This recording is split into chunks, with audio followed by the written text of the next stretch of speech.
schedule. We are, this was just for comments, and we received those comments as being recorded, so we'll be passing it to Corey. Thank you so much, Corey. Next item in the agenda is the Lower Charlotte Harbor Flatwood Hydrological Modeling Project. This project will be presented by Roger Copp, who's present here. The purpose of this, is to provide a final update on the progress of the Lower Charlotte Harbor Flatwood Hydrological Restoration Project and the draft report. This relates to the hydrological restoration priority action number 1, to conduct data collection, modeling, and analysis of the historical, current, and projected hydrological conditions to identify needs and guide hydrological restoration. Great. So without any further ado, Roger, take it away. All right, well, thank you for allowing me to make this presentation. Number 1, can I be heard through the mics? Yeah, I'm good. Okay, all right. We started working on this project in February of 2020, right when COVID hit.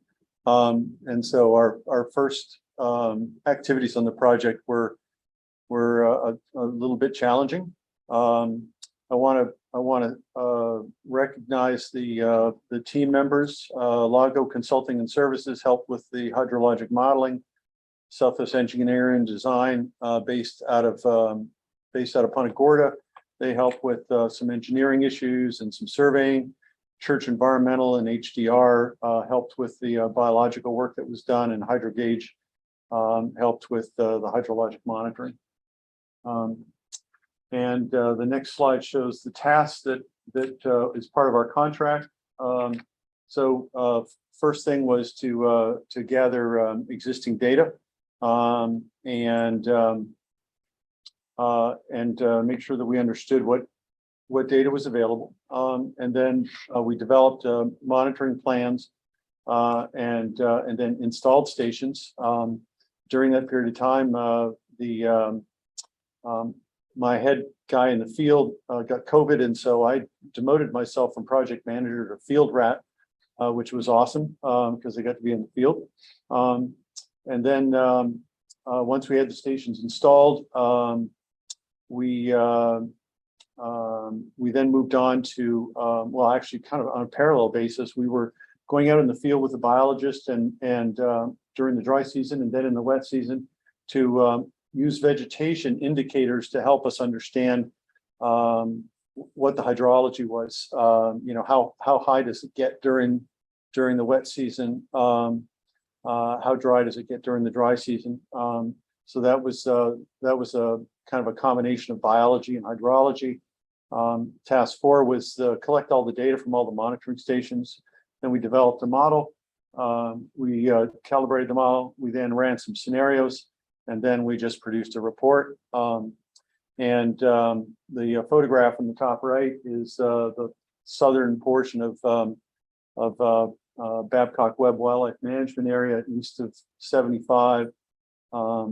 Basically, if you're at Oil Well Road and US 41 and you head due east and the road ends, that's that area there. It's got a whole bunch of water on it. The photograph on the bottom, it's in Yucca pens during the wet season, and there's water flowing over roads, and there's a lot of water moving off of Yucca pens, and we're going to talk about that as we move through the presentation. Next slide. We built as I mentioned, we built a hydrologic model, it's an integrated surface groundwater model, and the north boundary is Vermont Road. The eastern boundary is the eastern side of the Telegraph Slough watershed. The southern boundary is Coxsackie Estuary, and the western boundary is Mountain Shea Pass. So it's a pretty big model. And you can see the area of Babcock Webb in the upper portion there. And one of the monitoring stations that we used in southern Babcock Webb was STA 8. That was not installed as part of our study. That was maintained by FWC. FWC just did an awesome job helping out, and I'll talk about that as we move on through the process. And then in that slide, you'll see sort of a purple area just south of the word Babcock Webb. that's the south walk-in area. That's that area that's super wet. And that's where STA 8 is. I'll be talking about that as the presentation goes on. Next slide, please. All right. These are the monitoring stations that we installed, plus some monitoring stations were already in place. The green circles are groundwater wells. We put in 24 groundwater monitoring wells. The yellow crosses are existing staff gauges that have been maintained by FWC since 2011. And we put in data loggers at those locations to capture data during the dry season. And then there were a number of stations that were had been installed by FWC. Those are shown as stars. There's an arrow pointing to STA 8 in Babcock Webb, and then another arrow pointing at YP6 in Yucca pens. I'll be talking about those in subsequent slides. Typical monitoring well is shown on the right there, BW11. That's north of Tucker's Grade, just a little bit east of I-75. Next slide, please. And so the vegetation work that we did, you can see Barry Lenz from HDR and Church Roberts tromping through some sort of an open marsh south of Tucker's Grade. This was in September of 2020. On the right, you can see a photograph of a sable palm, and you'll notice how it narrows as it gets towards the top.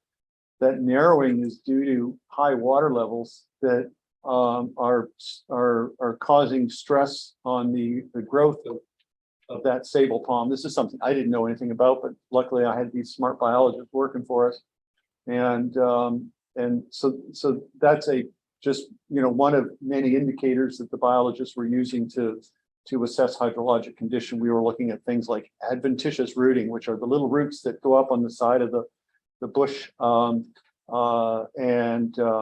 then of course watermarks on trees, watermarks on fence posts, and a number of other things, different types of vegetation that you see at the edge of the wetlands. Certain vegetation you only see in wetlands, other vegetation you only see in uplands. So all of those factors were used to help us when we were doing our work. Luckily I got to go along with them some and see how they were having fun. And so next slide is a aerial shot that I took in 2015 of the South Walk-in area. As I mentioned, Oil Well Road east of 41, just keep on going, go over I-75, go past the Charlotte Correctional Institute, go past the gunfiring range, and then the road sort of runs out, and that's where you are right there. It's like 6,000 acres plus or minus, and about a third of it, half of it, 2/3 of it, depending upon the year. Typically more than a half, sometimes up to 3/4 of it is underwater for 8 to 10 months of the year. So there's just a lot of water out there in the landscape. Next slide. In Yucca pens, it's a different situation. It's quite a bit drier. This is a photograph during the dry season. You can see dead trees. There's an absence of wetland vegetation in this flowway here. In a healthy system, you're going to see evidence of vegetation in low-lying areas. It may be sort of dead vegetation, but it's still, you can tell it's wetland vegetation. And in much of southern Yucca pens, it's the vegetation is primarily all upland species. Next slide. What we did is we took advantage of some work that was done by Mike Duver, who literally wrote the book on Big Cypress National Preserve cypress systems. He used to work at the Water Management District and is on the board at Corkscrew Swamp Sanctuary. He knows more about cypress than anybody that I've ever met. He developed these sort of guides on what optimum hydro periods would be for different vegetation types. And then also water depths. So cypress is the sort of the bright green in the middle there. And that's got a hydro period of 6 to 8 months. And then average wet season water depths of 12 to 18 inches.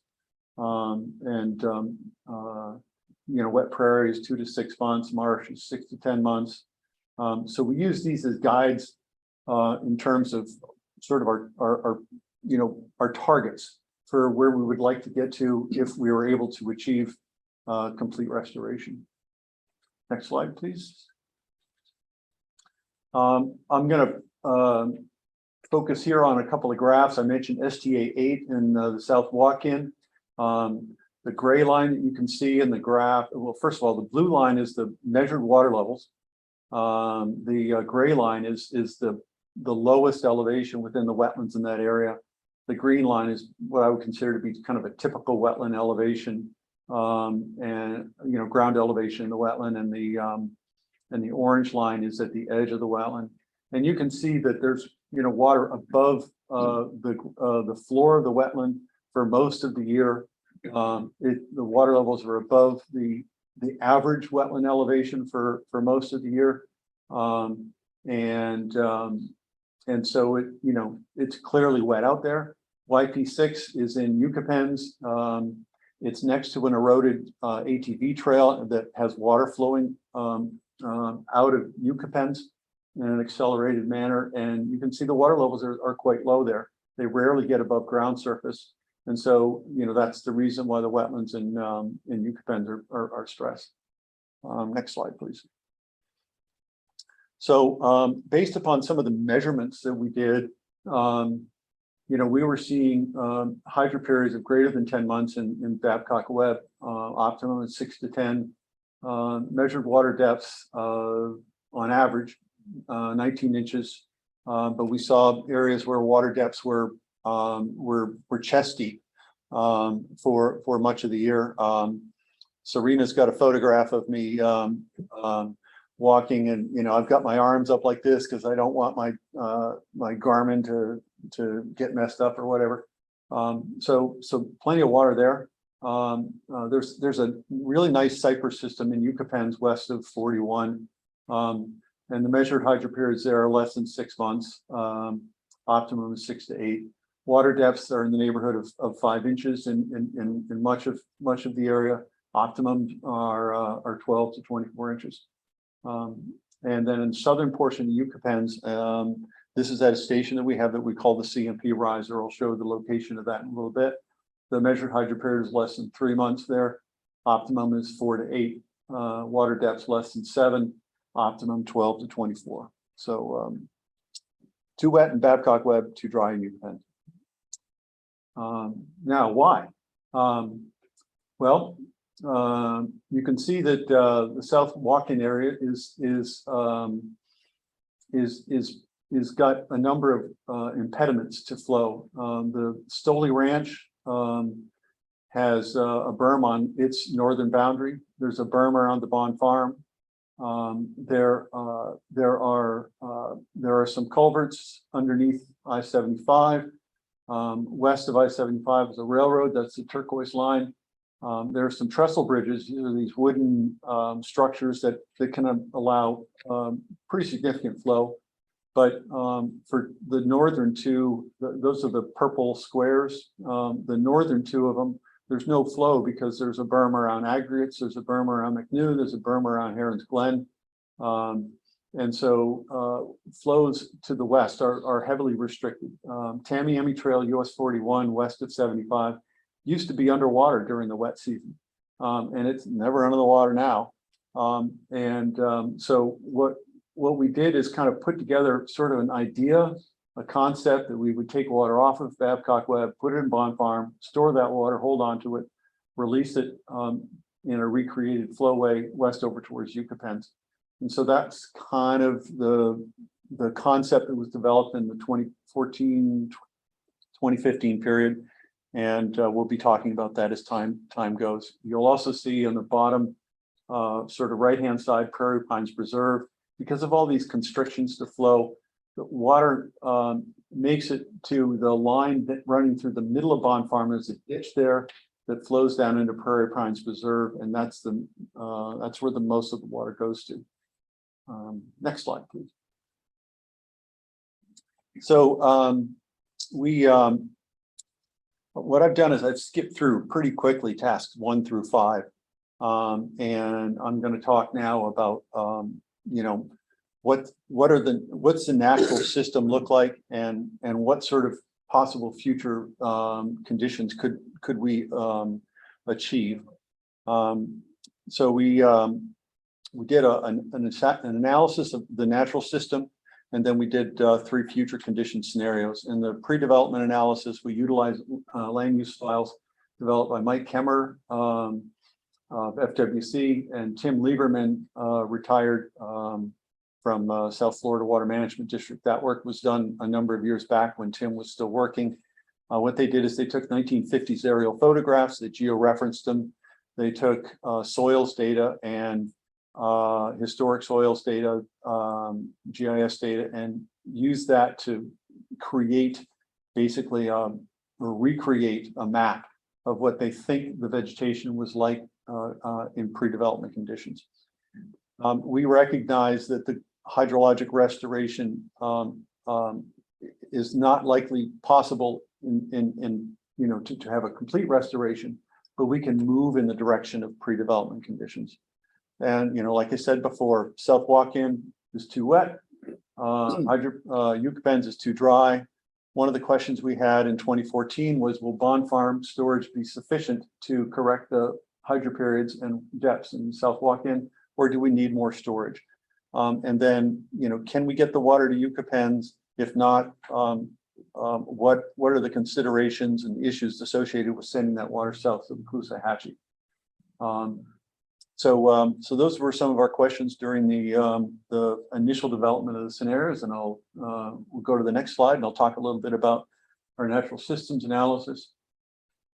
I mentioned that Mike Kemmerer and Tim Lieberman did this work where they were looking at historical aerial photos, and then they mapped out areas that they thought were very wet. And you can see in the top right there, the dark blue areas are the really wet areas, and then moderately wet is the light blue or medium blue. That's number 3 there. And so the cypress and the marsh would be the wet areas. The wet prairies would be the moderately wet.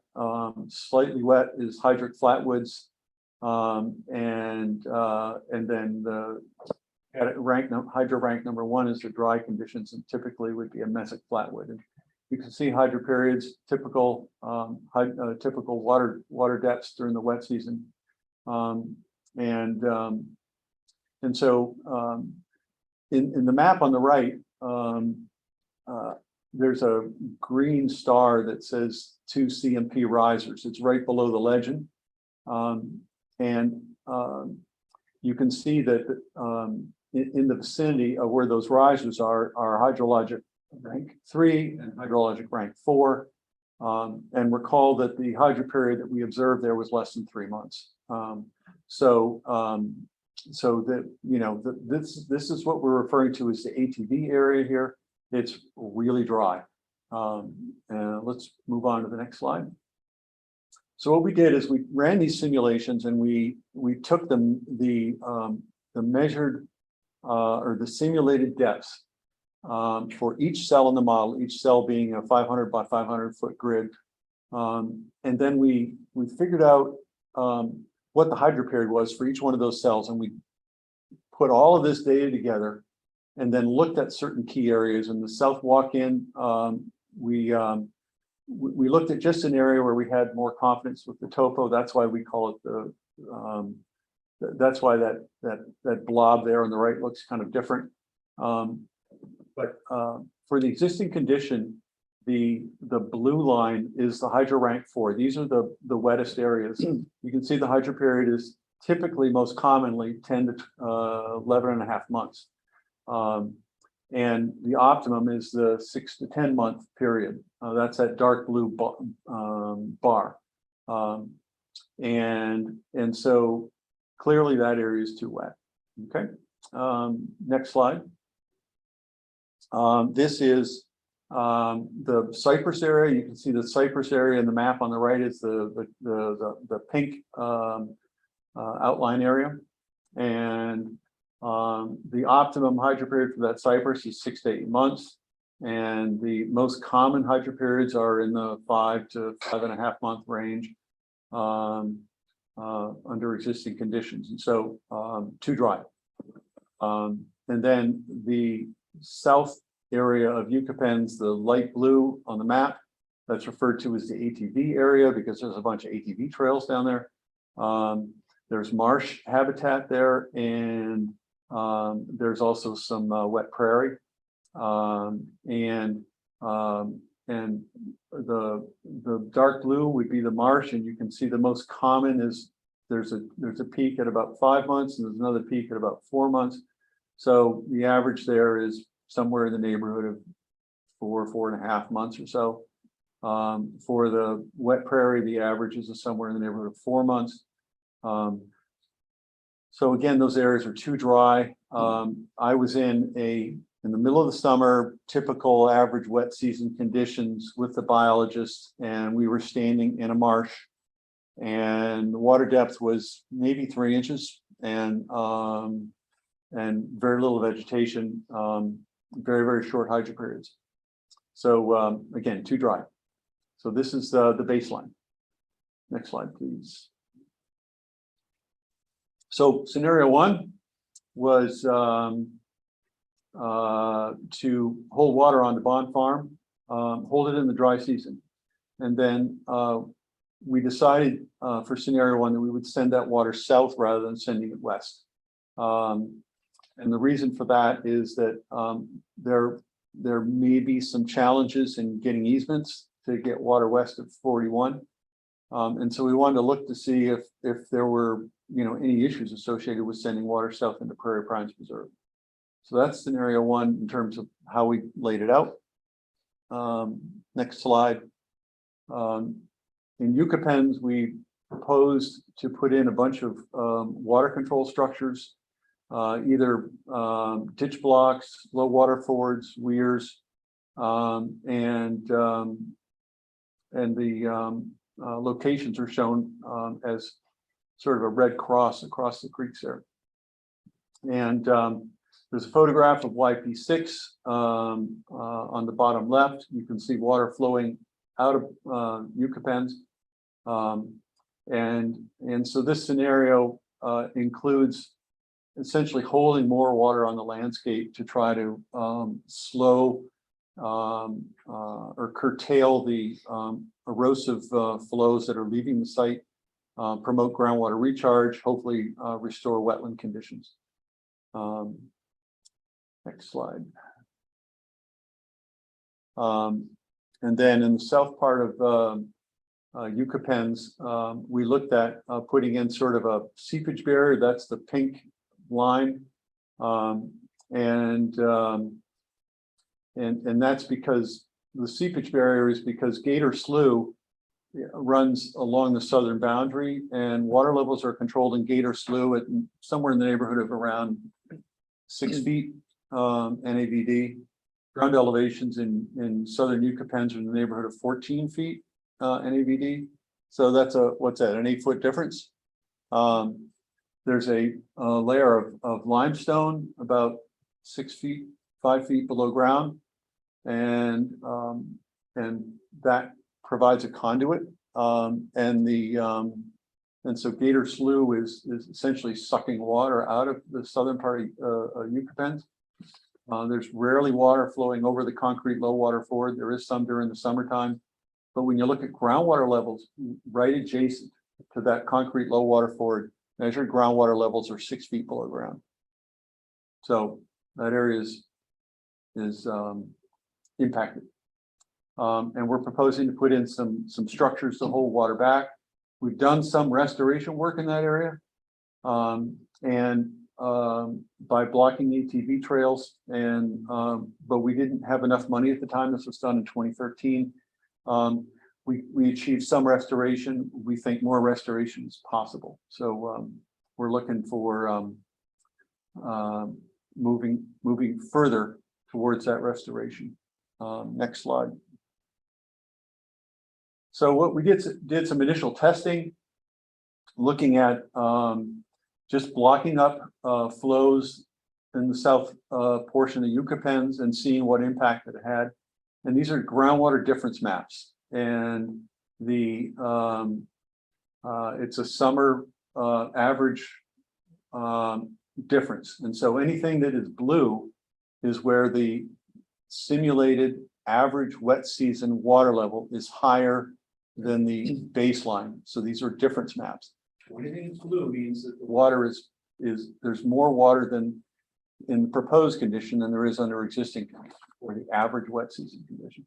And you can see that the blue extends to the west of the FWC boundary, moving onto private lands, and that would be considered a taking using federal terminology, and that could give us some challenges. So based upon that initial testing, we decided that we really need to have some sort of way to sort of hold the water onto FWC, and so a seepage barrier or cutoff wall or something was included in subsequent scenarios, and we saw a more positive response. There's that triangle that's right above Gator Slough in the bottom graph. That's a private residential area, and by putting in the seepage barrier, we reduce groundwater seepage onto that private land relative to existing conditions. And so they have some flooding issues there. There's a great story about that. If anybody wants to know about it, I'll tell you about it later. So we decided a seepage barrier or cutoff wall would be incorporated in the subsequent scenario analysis. Next slide, please. This is a groundwater or hydroperiod difference map. So again, what we did was for each cell of the model, the model gives us an output and tells us how many days per year water is more than 1/10 of a foot deep in every cell in the model. And we run the model for 10 years and we average that over the 10-year period, and we come up with the hydro period for cell X, Y is, let's say, 8 months under proposed conditions. And then for existing conditions, we do the same thing. And let's say the hydro period is 6 months. So the difference is 2 months. So the difference for 2 months would be sort of the medium to dark blue scale on the right. Okay, so these are differences, hydroperiod differences. Anything that's blue, the darker the blue means the more water that we're holding onto the land surface. And so by putting in these structures, these weirs and gates and such, we're able to achieve restoration. And you'll see the letter D sort of in the middle of Yucca pens. We'll look at that in the next slide. And that location D, the blue line in the graph is the existing conditions, and the red line, dark red line is proposed conditions. You can see higher water levels with proposed conditions. And you can see that the recession, the drop in water level at the end of the wet season, is slower with proposed condition. So we're increasing the hydro periods in the wetlands there. The graph, the floor of the wetland is the gray line at the very bottom of the graph, elevation 13. Average elevations in the wetland are about a little bit more than 15. Edge of the cypress wetlands around 16. So we're achieving pretty good restoration, and we're increasing hydro periods, and we're getting close to optimum conditions with scenario 1. And in the lower left, we're able to increase hydro periods, and we're getting close.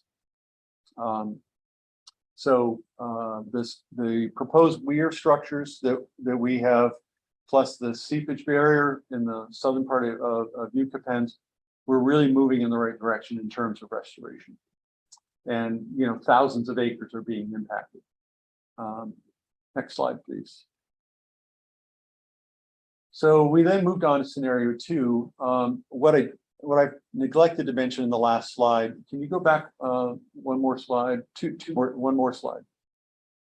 The top right of the graph, you'll see a little blob of yellow. in the South Walken area. Scenario one did not have a significant change in wetland hydroperiods or water depths in the South Walken area.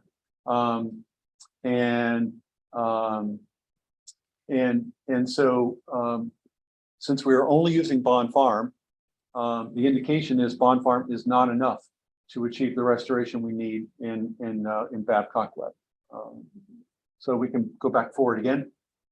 Yeah, there we go. So we added another tank, as I call it. We needed a second tank. And Southwest Aggregates is just east of US 41 in Charlotte County. It's plus or minus 500 acres of mining pits. And City of Cape Coral needs water.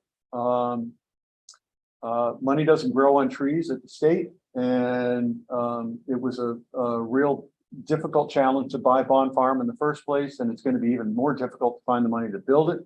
And so we need partners. And Cape Coral needs the water. And so we can take water. First, we fill up Bond Farm. Then we follow the little pink line. We have a ditch that runs around the perimeter of Bond Farm. And we can fill up the aggregates mining pits during the summer period. And then during the dry season in January, February, when Yucca pens could use some water, we let the water go out of Bond Farm. We run it over to Yucca pens. And then when the city needs the water, we have a pipeline. We run that water down to Tamiami Trail into Gator Slough. And that would be in the March to May period. So the discharges don't overlap. We would put a structure to limit the amount of water that goes into Yucca pens during periods when we don't want water to go there. We also made a few refinements in the weirs in Yucca pens. Next slide.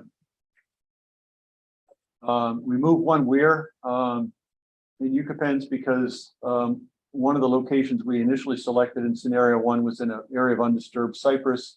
We figured, why chop down cypress trees? It doesn't seem like a good idea. FWC staff, like I said, they're awesome.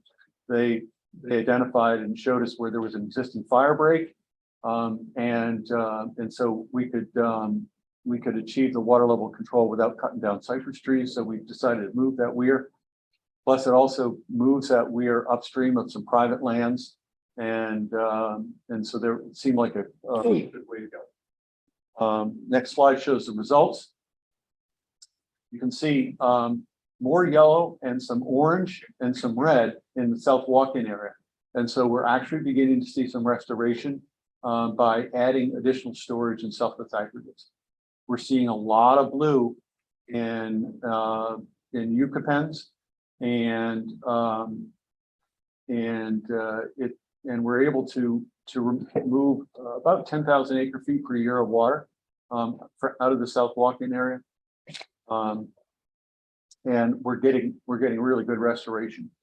So let's see. I think the next slide. Next slide is a zoomed in view. The yellow are areas where we're seeing a water level drop of 1/10 to 2/10 of or 1/10 of a foot to 0.25 feet drop in water level. That's the yellow. The orange is a drop of 1/4 to 1/2 foot, and the red is a 1 foot drop in water level. And so we're seeing 700 and some acres of improved hydro period. We're moving in the right direction in terms of getting hydro periods right. We're not getting as much water level change as I would like to see, and so it's possible that we may need other storage, and I'll talk about that in subsequent slides. Here's a zoomed in view of Yucca pens, and there's an arrow pointing out the private lands that are owned within within the vicinity of the wildlife management area. And generally speaking, you don't like to flood out folks that are in private lands. let's see, where are we time wise? I gotta finish up here soon.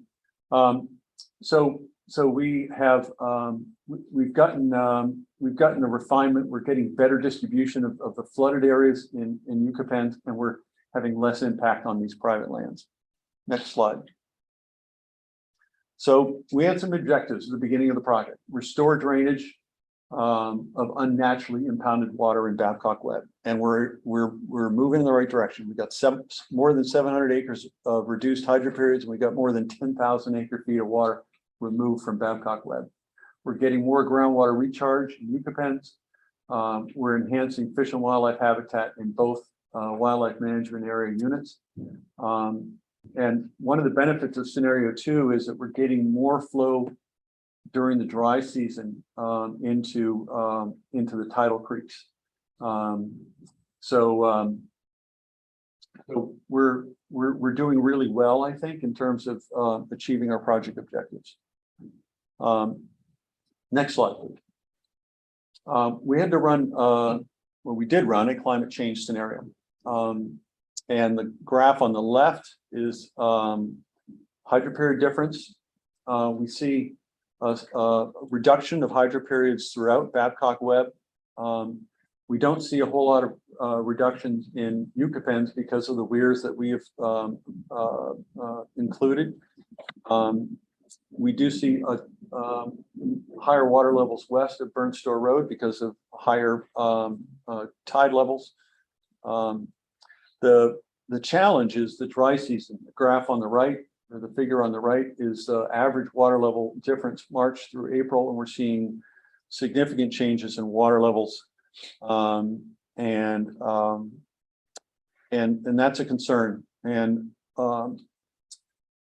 one of the things that we've been talking about, we did not put this in the draft report, but we're going to put it in the next revision of the draft report. There are a number of corrugated metal riser structures in Babcock Web along Tucker's Grade and at a number of other locations. FWC does not manage water levels extensively at these corrugated metal riser structures. We could potentially offset some of these climate change impacts by essentially replacing boards during the end of the wet season, at the end of the wet season, to hold more water on the landscape as we go into the dry season, and that could offset some of these climate change impacts. So next slide. And interlocking flashboards is an option. And so summarizing, we need more storage beyond Bond Farm. We can improve wetland hydro periods and water depths in Yucca pens. And we may need additional storage in Babcock Web. We need to refine climate change analysis once rainfall forecasts are improved. We did not assume any change to rainfall. We know rainfall is going to change, but we don't know how much. Some scientists say it's going to increase by 10%. Some say it's going to decrease by 10%. There's a lot of arguing going on within the scientific community on that. Once this issue gets resolved and there's better forecasts for Florida, we suggest additional analysis of climate change impacts. Next slide. And then if you can click on that, that's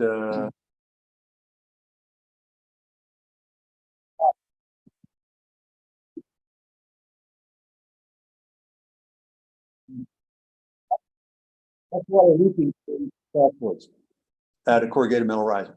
And so if anybody has any questions about whether or not you have leakage in corrugated metal riser structures in Babcock Web, you don't have to worry about that anymore. They definitely leak. If we change that, we could hold water on the landscape. And there are like 7 or 8 different structures within Babcock Web that are there today. We need to figure out the most efficient way to do this that isn't a burden on FWC staff. But I definitely think that's something we should look at and could mitigate against climate change impacts. So what do we do next? Continue monitoring, begin construction of the Yucca Pens weirs and low water forts as quickly as possible.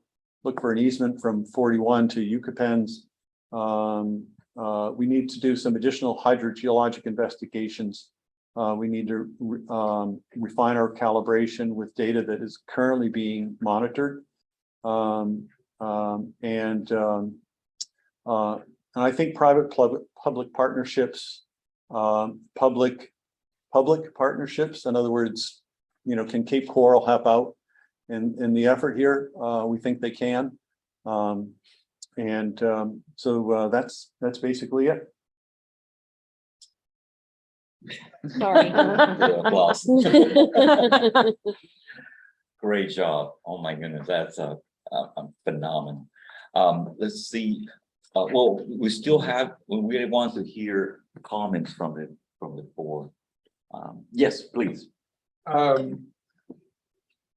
Thank you, Roger, for outlining those scenarios where we potentially achieve some wetland restoration in both Babcock Webb and Yucca Pens units of the WMA.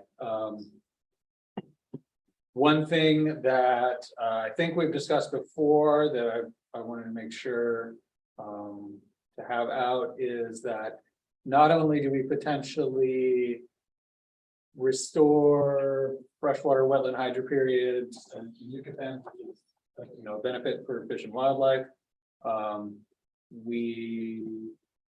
believe some of your scenarios will also improve the discharge curves for the coastal creeks by attenuating some of those peak flows, which will be an improvement for sportfish habitat in these creeks. Yes, and I didn't mention this during the presentation because I was running out of time. I didn't want to talk on too long. One of the things that we did when we ran scenario 2, that's where we are taking water from Bond Farm and sending it over to Yucca Pens.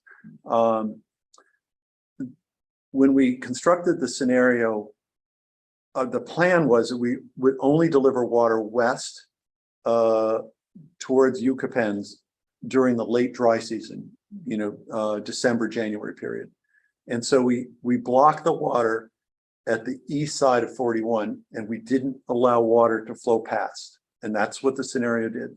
But by having this flowway connection from 41 over to Yucca Pens, what happens in the scenario is that high water levels in the ditches on 41 route water west into Yucca Pens during the wet season, which is not our intention. So we will, as we move forward with this, we may want to consider having some sort of gated structure so that we don't overtax the Yucca Pen system, and that way we can preserve the benefit that we got in scenario 1. In scenario 1, we saw reductions of peak flows during the wet season. Scenario 2, we didn't see that because that water from 41 was getting delivered over to Yucca Pens. And so that's one of these things. As we move forward, we're going to refine, you know, this is a conceptual plan. And so this is something that I've been thinking about, and you know, forgive me, but I'm not a snook biologist, but I did a little research and I realized they spawn in the summer. Right. And that's the time when you want conditions right for them. So we need to refine that scenario and our recommendations so that we can achieve that peak flow reduction. right. Okay. Yeah. Now I understand more fully. Yep. Great. We have quite a few questions coming in online, so I'm going to try to get through as many as I can. David Seeley asked, when does scenario 2 work begin? Not soon enough. Okay. The next question is, improve groundwater recharge and increase dry season flow to tidal creeks. Sounds like things that might help offset salinity intrusion aspect of sea level rise. Is that an expected intended benefit of the project? Yes. Okay. Jennifer, this yes. is Kim Fikowski with Southwest Florida, the Charlotte Harbor Flatwoods coordinator. we have applied for a grant. Actually, Fish and Wildlife Commission has applied for a grant. We will not find out until November of this year, but we have applied for a grant, a NIFWIF grant, for the ditch blocks, low water fords, weirs, and seepage barrier. So we hope that in November we will have good news that we will be embarking upon actually implementing, modeling, permitting, and implementing some of this work. That's great news. And I would put out there really quickly that if anyone is interested in understanding, there is a plethora of federal funding opportunities that are arising out of, different federal legislation. So we will be going over that in our upcoming management and policy committee meetings, which are open to the public. If you are interested, we encourage you to tune in and learn about all those opportunities, because there are many avenues to get funding for these types of projects right now. I just want to take a moment to acknowledge both the South Florida Water Management District and the Southwest Florida Water Management District.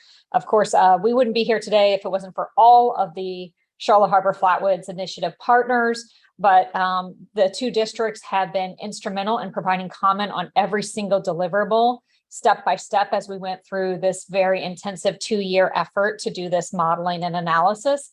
And I also want to give a shout out to this whole CH&EP team, and particularly Nicole and Serena, who along with myself reviewed every deliverable and commented on that and worked very closely with the consulting team in a very hands-on way. So we are very happy to be able to bring this collectively to you. And this is kind of the final moment for any comment. So we wanted to encourage you to really throw every idea you have out on the table right now, because we're going to be finalizing this report very shortly. And just to add to that, Jennifer, Kim, again, if all the brain trust that we have online right now, if you have additional recommendations that you think should be included in this report, it'd be very helpful, because when we apply for additional grant monies, having a report that reflects, the recommendations of what we're requesting will be helpful. So appreciate all comments. Very good point. So we have tried to, gather up research ideas. We have tried to look at further analysis that might be needed to further this effort. And we've tried to incorporate that into the draft report. But please, if there's nothing else you have time to look at, zoom in and look at that and give us your comments now. Or if you can't give them to us now, if you could at least email them to Nicole Idavia by this Friday, we will go ahead and make sure that those comments are incorporated and addressed. Thank you. Is there any more questions in the chat? Mike Wessel said, thank you all for your perseverance in tackling this longstanding issue. It will be a great accomplishment to get this implemented. And see if there's any other comments coming in. Nope, that is the final one online. Let me just mention one more thing. The FWC staff, they have already started working around their perimeter in Yucca pens at a number of locations where they've observed flows leaving, and they maintain basically sort of a fire break at their property boundary. But what they're doing now is they're sort of moving dirt around as they do that, so that those low areas that along the fence line, they sort of build up the elevation in those low areas to try to reduce. So that's a small first step, but it's a good first step. Well, thank you very much, Roger. We're moving on. We have a last presentation before our break. Our break will start at 12. Let's see, we have